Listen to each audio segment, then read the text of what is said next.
مفسرین نے وَأَقْنَا کا معنی دل کی قناعت قرار دی ہے، وَأَغْنَا معنی دنیا کے ظاہری اسباب یعنی کہ مال و دولت کا مل جانا، کاروبار کا مل جانا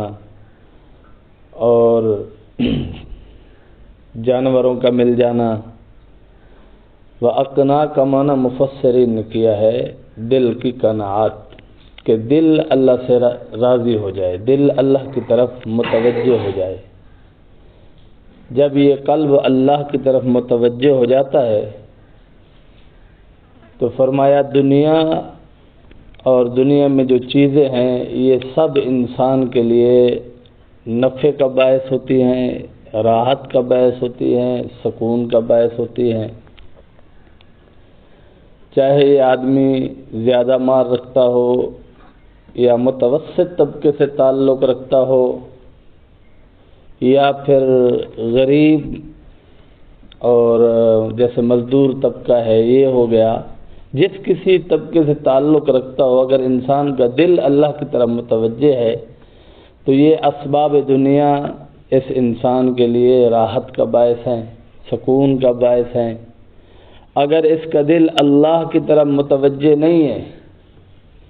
تو پھر جو غریب لوگ ہیں، غریب طبقے سے تعلق رکھتے ہیں، مالی اسباب تھوڑے رکھتے ہیں، ان کے لیے تو یہ اسباب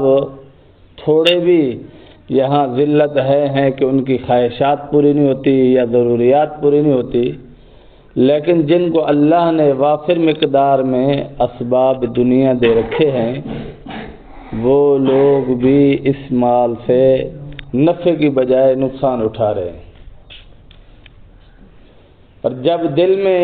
قناعت نہ ہو، دل تنگ ہو جائے، جیسے کہ بخاری شریف کی حدیث ہے، جناب رسول اللہ صلی اللہ علیہ وسلم نے ارشاد فرمایا مالداری یہ دولت نہیں ہے، مالداری دل کی مالداری ہے، اصل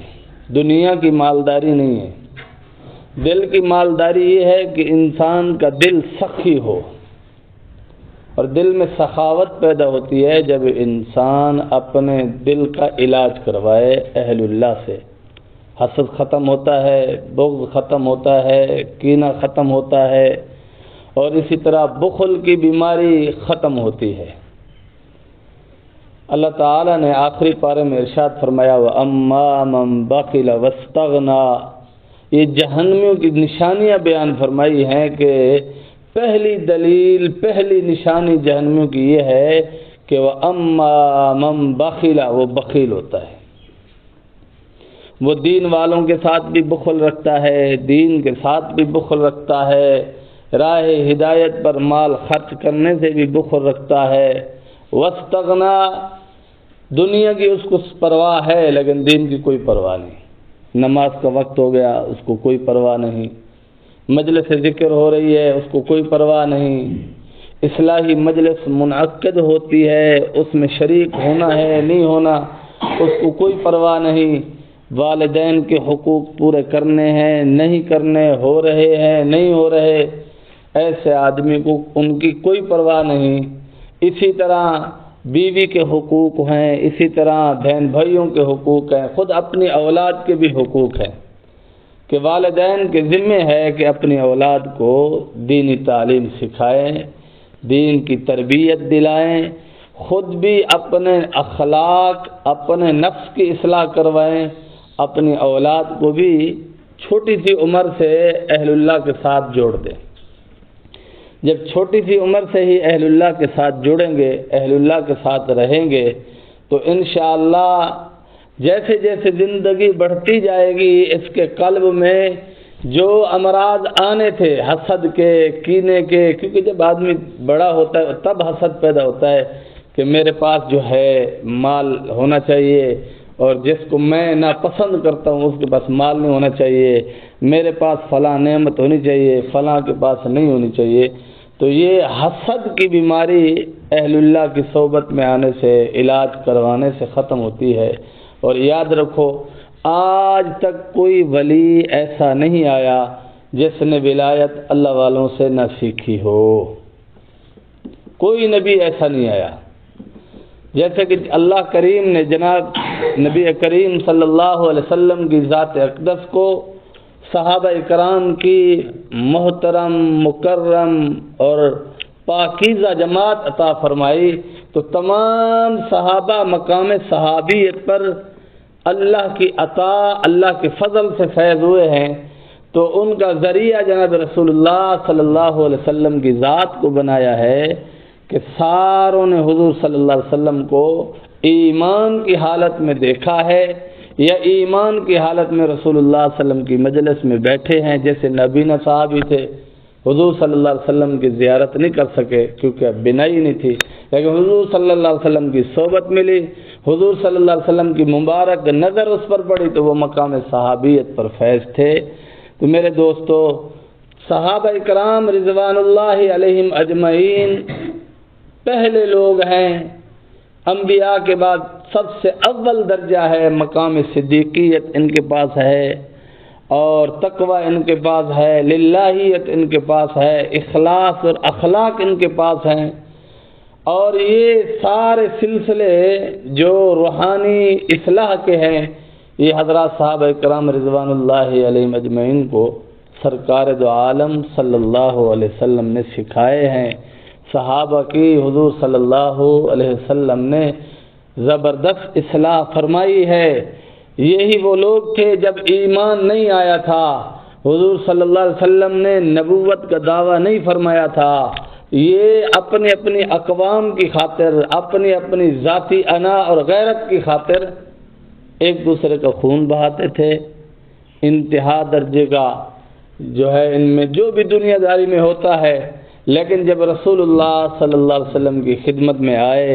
ایمان لے آئے، اپنے آپ کو اصلاح کے لیے پیش کیا، تو اصلاح کے لیے پیش کرنے کی پہلی شرط یہی پیش کرنا ہے۔ کوئی شخص چاہتا ہے میری اصلاح ہو جائے، تو پیر مرشد جو ہوتا ہے وہ ڈنڈے مار کر مریدوں کی اصلاح نہیں کر سکتا۔ انسان کو از خود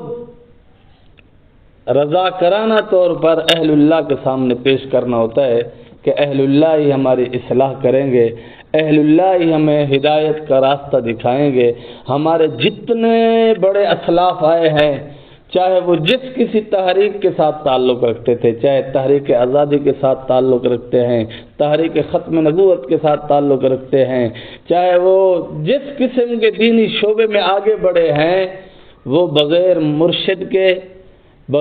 مرشد کی مشاورت کے آگے میدان میں نہیں آئے۔ جو لوگ کہتے ہیں کہ ہمیں مرشد کی ضرورت نہیں،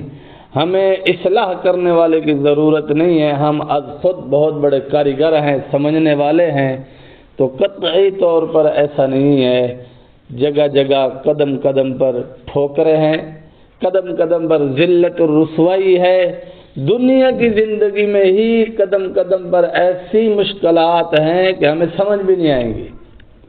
ہم بظاہر شریعت کا آئینہ دیکھ رہے ہوں گے، شریعت کے موافق اپنا فیصلہ لینے کی صورت اپنا رہے ہوں گے،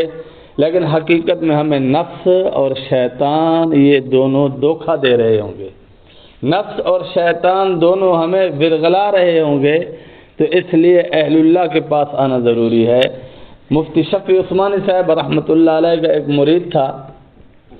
وہ نماز عصر کے بعد لوگوں کے جوتے سیدھے کر رہا تھا۔